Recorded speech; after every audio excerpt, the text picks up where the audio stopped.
He never imagined a battlefield could smell like burnt marshmallows. It had been years since he'd last stepped onto Varda soil, if one could even call this shifting patchwork of semi-liquid minerals soil, but the memories hit him with the force of a meteorite.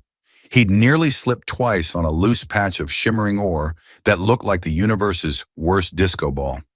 His boots left behind a faint trail of neon pink footprints, which was not the intimidating entrance he'd envisioned. Of course, the locals didn't seem to mind. A trio of insectoid sentries, their wings humming with a faint whir of plasma energy, regarded him with unblinking compound eyes. One of them, he was pretty sure it was the shortest, though with that many legs it was hard to tell, emitted a noise that sounded suspiciously like a giggle. He returned the grin and gave them his best two-fingered salute. "Nice day for a stroll, eh?" he quipped, hoping humor translated well across exoskeletons. They didn't answer, but one of them raised a claw in what might have been a gesture of approval. He continued down the corridor, which seemed to be made of some kind of living crystal that pulsed beneath his feet, as if welcoming, or maybe testing him. Every step triggered a faint ripple of bioluminescence that played across the walls like a cosmic rave. He half expected a disco ball to drop from the ceiling, accompanied by a band of robotic saxophonists playing Stayin' Alive. But no such luck.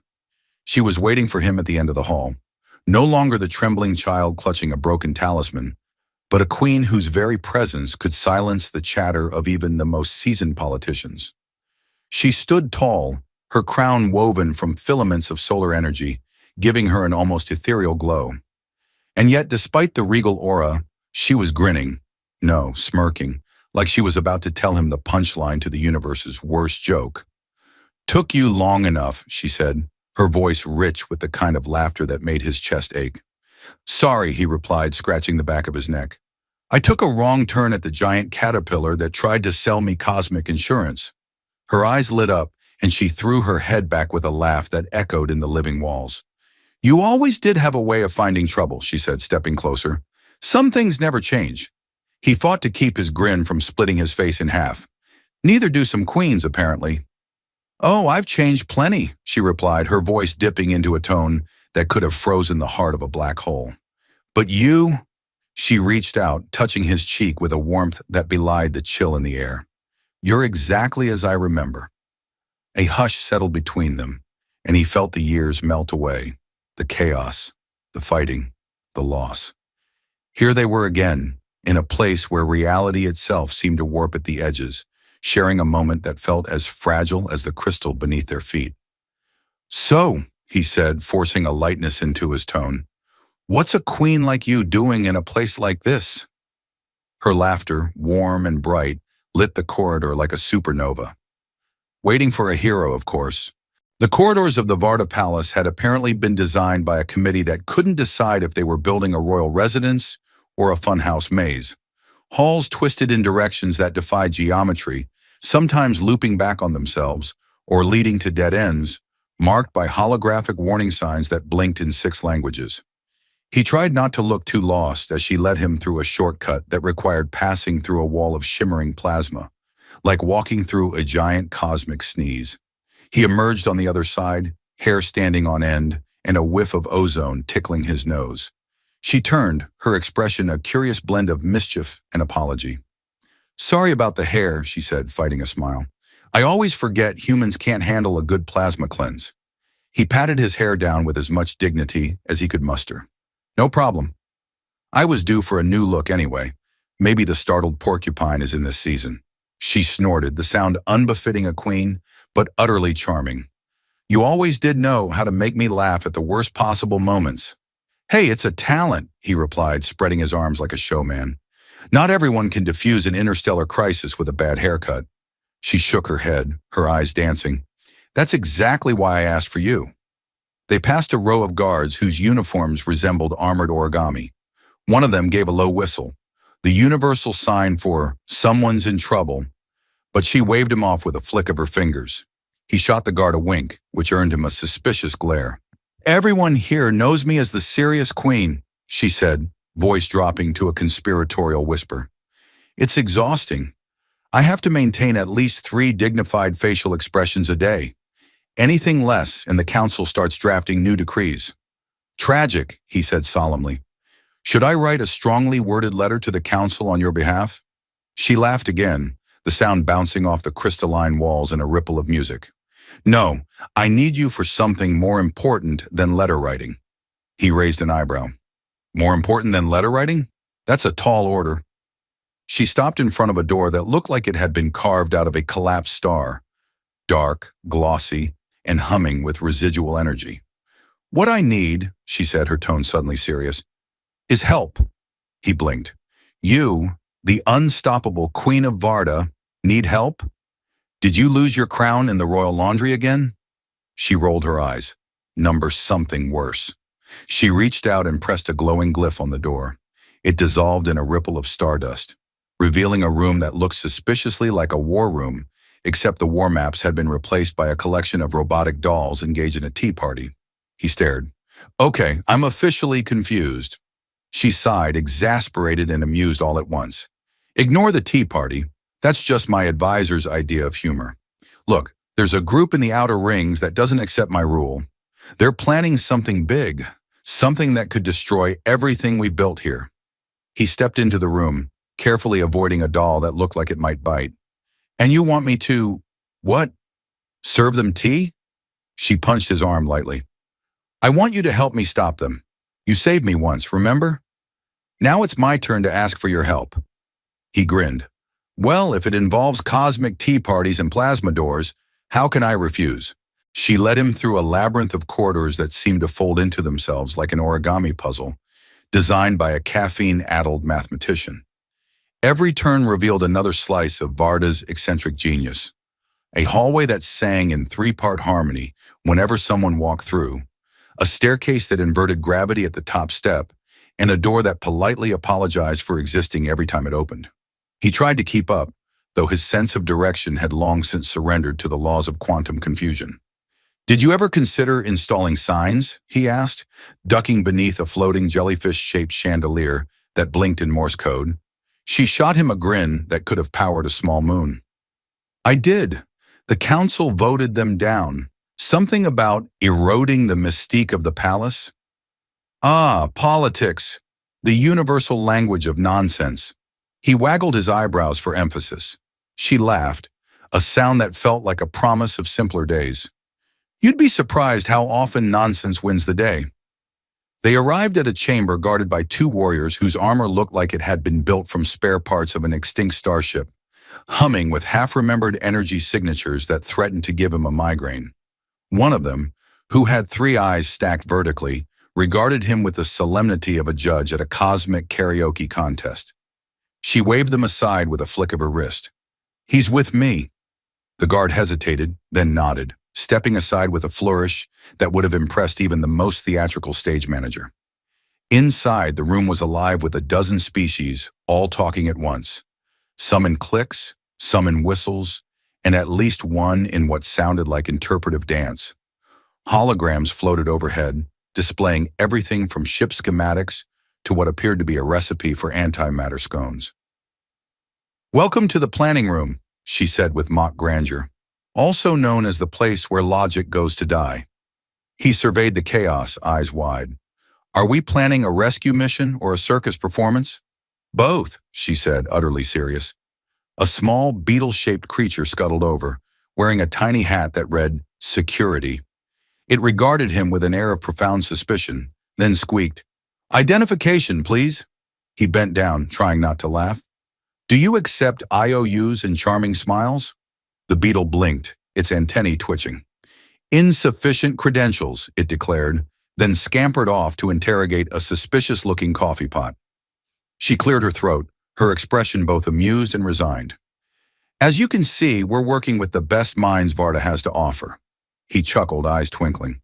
Well, at least no one can accuse you of taking yourself too seriously. She leaned closer, her voice dropping to a conspiratorial tone. That's why I need you.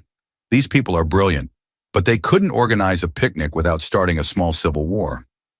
He glanced at a nearby table where two amphibians were arguing passionately over the placement of a spoon. I see what you mean.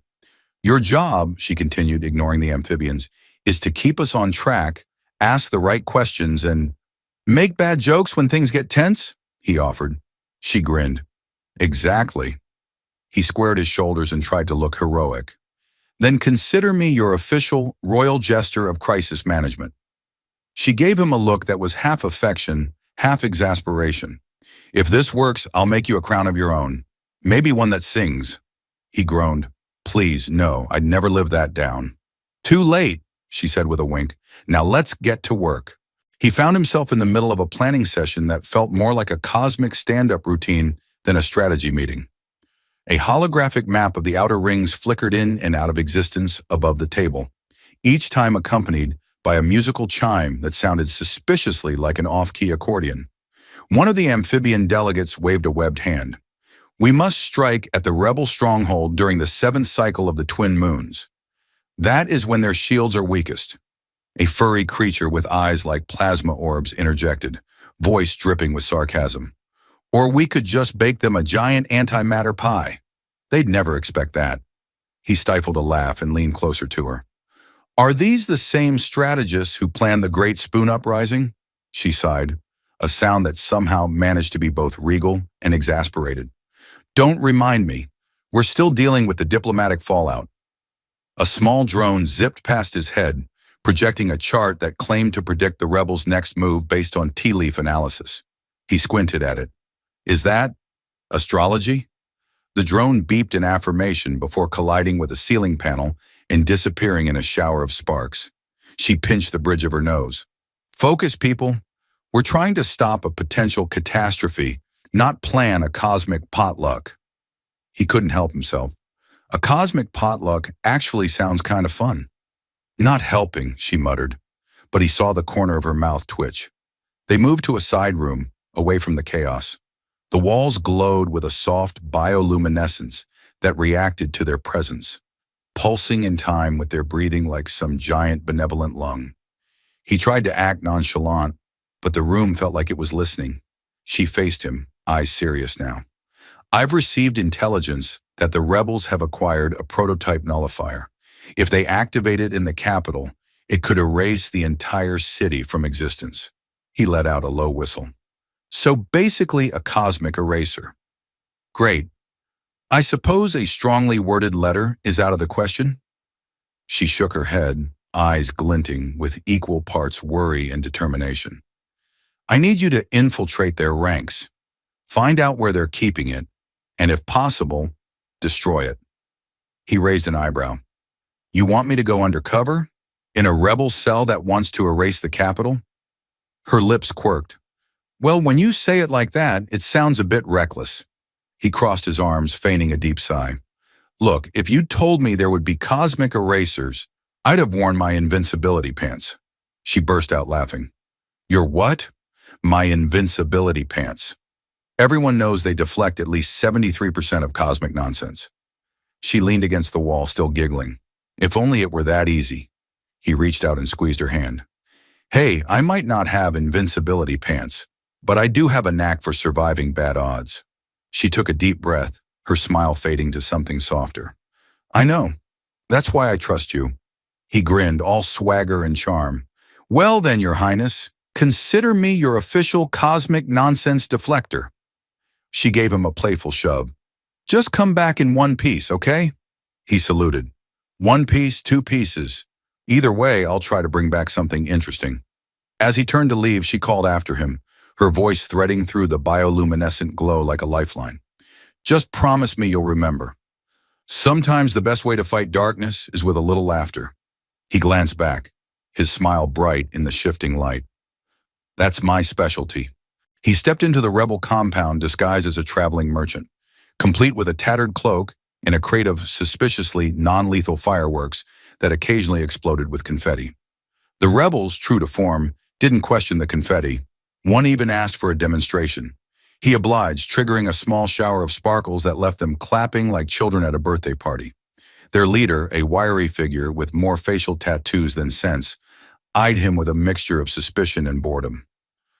What's in the crate, merchant? He leaned forward, dropping his voice to a conspiratorial whisper. The best anti-detection gear in the galaxy.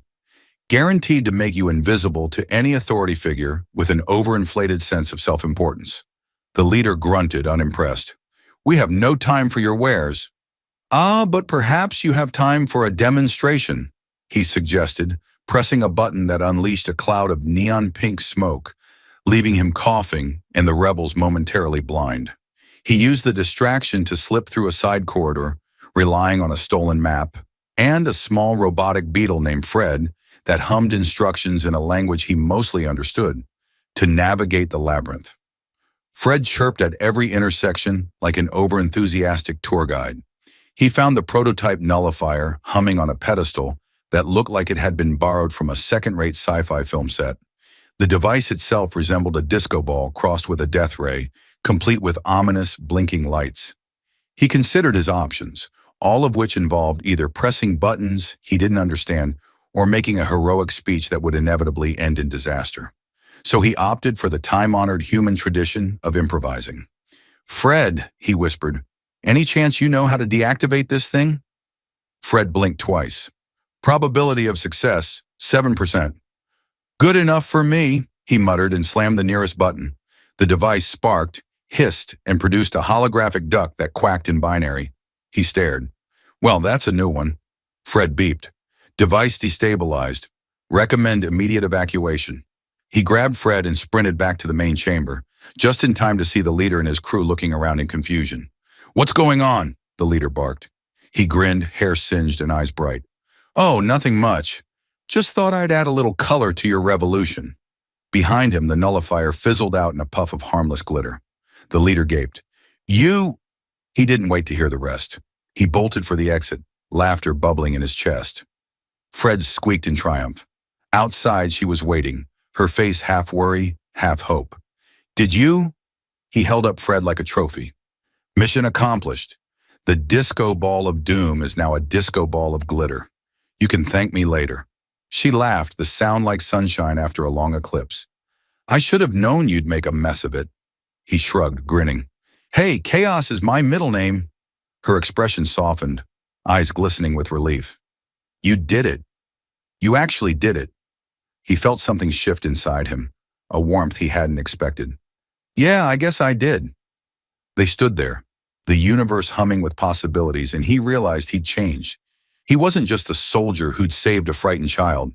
He was her friend, her partner in laughter and madness, and maybe something more. She took his hand, her fingers strong and sure. "Come on, hero, let's go home." He squeezed her hand back, his grin unstoppable. "Lead the way, Your Majesty, and next time, let's skip the cosmic death rays." She rolled her eyes. "No promises." Together they walked back through the palace corridors, the laughter echoing behind them like a promise that even in the darkest corners of the universe, hope and humor could light the way home.